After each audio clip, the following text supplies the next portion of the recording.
Vida em Condomínio, com Kênio Pereira. Ei, Kênio, bom dia pra você, já tá por aí, tudo bem? Bom dia, bem, 100%, Murilo Rocha, Maricinini e a nossa amiga aí, Luciana Viana. Ei, Kênio, bom dia. Vamos falar hoje sobre um assunto que é meio delicado, né? Que é quando você quer ajudar ali um parente, um amigo, você empresta um lote, uma garagem, uma casa e não faz o contrato muito bem feito ou não faz nenhum contrato e aí no fim das contas você leva prejuízo. O que seria, Kênio, o contrato de comodato?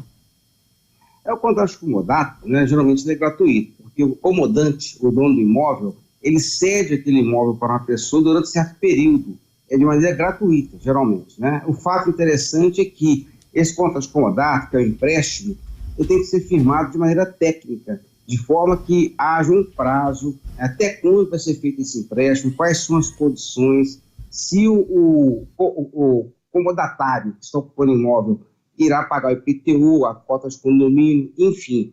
É importante que haja uma elaboração criteriosa do contrato de comodato para evitar, inclusive, uma suposta alegação no futuro de uso capião. Vemos situações gravíssimas aí de pessoas que, às vezes, cedem o imóvel para um amigo, passam 10, 15, 20 anos, passam um tempo longo e, logicamente, quando o proprietário vai querer reaver esse imóvel, pode acontecer uma surpresa agradável do ocupante, que seria o comodatário, alegar que ele usa aquilo como se fosse dono e requerer até o uso capião desse imóvel, querer tomar o imóvel do comandante. Isso acontece de maneira rotineira por falta de cuidado das pessoas. Então, confiar em excesso gera muita decepção e surpresa. Eita, ô Kênio, é uma situação constrangedora, né? Porque você está lidando ali com um parente, com um familiar, existe sobretudo a questão do amor ali, né? Do respeito, da compaixão, da ajuda mesmo, da solidariedade. Agora vamos lá, de que forma, né? O comandante pode ter ali para evitar constrangimentos? Eu digo, vamos lá. Quais os cuidados, né? Quais os cuidados, de que forma celebrar ali o contrato? Porque a pessoa vai pensar assim, mas você não confia em mim? Não, fulano, não é questão de não confiar. E aí, Kênio, qual a sua sugestão, como lidar com essa situação? Enquanto, Luciano, você colocou muito bem, parente. Um alerta que eu passo para os ouvintes da Rádio Band News é que o uso capião pode ser proposto até contra parentes, até contra irmãos. A pessoa pode usucapiar o imóvel, já tem acordo dos tribunais nesse sentido. Então é importante que não haja essa postura de confiança plena. Quando você passa um bem para uma pessoa, uma posse de um bem, uma garagem, uma casa, o que for, isso é um negócio, então tem que ser formalizado. E por que formalizar? Para evitar futuramente dúvidas sobre esse assunto, porque passam 10 anos, 15 anos, e quando aquela pessoa, o comodante vai requerer o bem, até o herdeiro dele, né? Não pode ser que o pai tenha dado comodato um imóvel para um amigo e quando ele viver falecer, os herdeiros requerem a posse desse imóvel.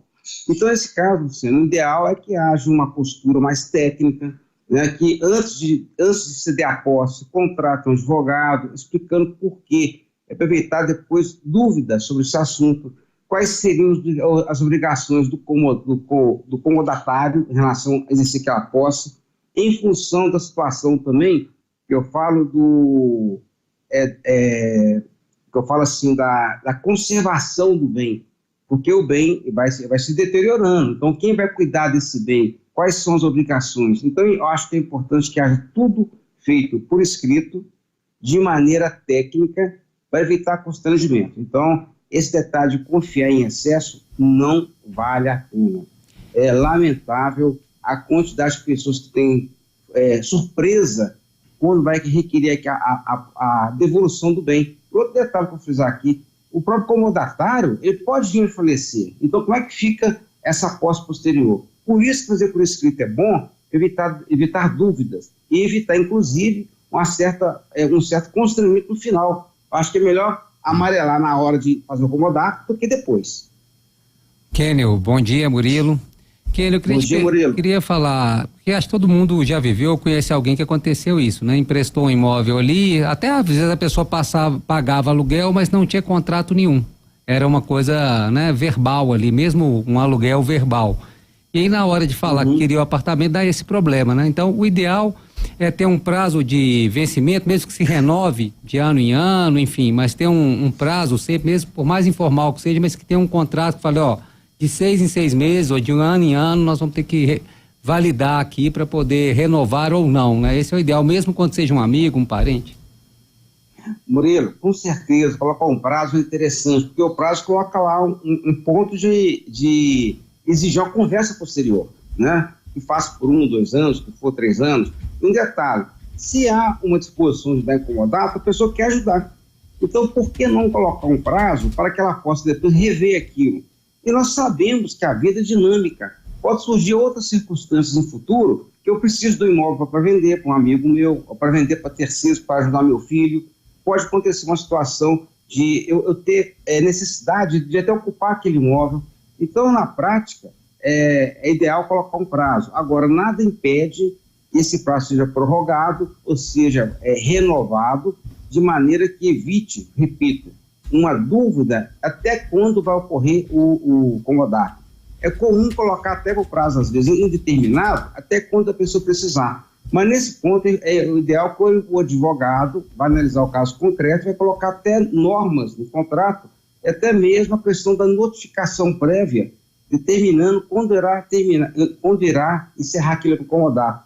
Então, o comodante pode colocar no contrato um prazo, ou colocar também questões de notificação, e depois da notificação não sendo cumprida para ocupar o imóvel, colocar até uma pena, um valor financeiro que seria semelhante ao aluguel em função da não desocupação no prazo ajustado no contrato. Então, tudo é possível desde que haja uma redação jurídica adequada, atendendo às particularidades de cada parte. Kênio, para a gente caminhar para o final, olha só, às vezes tem um inquilino que aluga um apartamento, mas ele não tem carro e aquela garagem dele fica desocupada. E ele decide dar em comodato essa vaga de garagem para outra pessoa.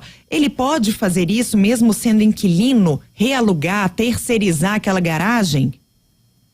A princípio, não. De acordo com a lei inquilinato, a sublocação é ilegal. O inquilino ele tem o direito de usar o apartamento da forma que ele bem entender, dentro das normas legais. Então, a alocação é personalíssima, somente para ele. Então, se o inquilino ele subloca a vaga de garagem ou ele empresta para alguém, isso é ilegal. Pode acarretar até uma rescisão contratual.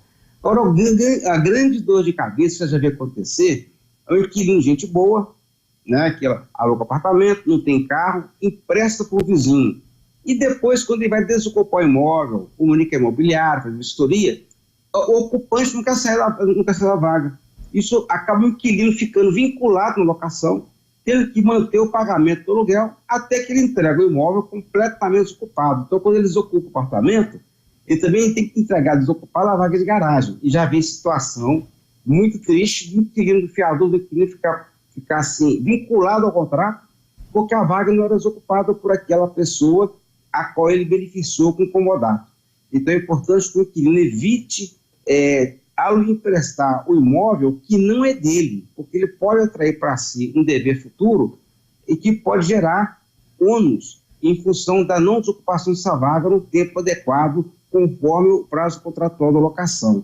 Então, acho que emprestar para alguém exige uma reflexão muito grande da pessoa e, se vier a fazê-lo, que eu faça de maneira técnica, de forma a reduzir o risco de aborrecimentos quando vier a retomar aquele bem.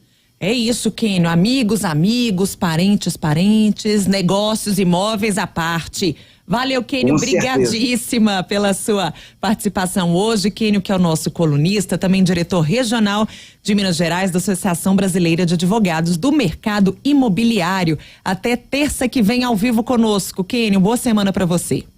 Obrigado para todos vocês. Até terça que vem. Até.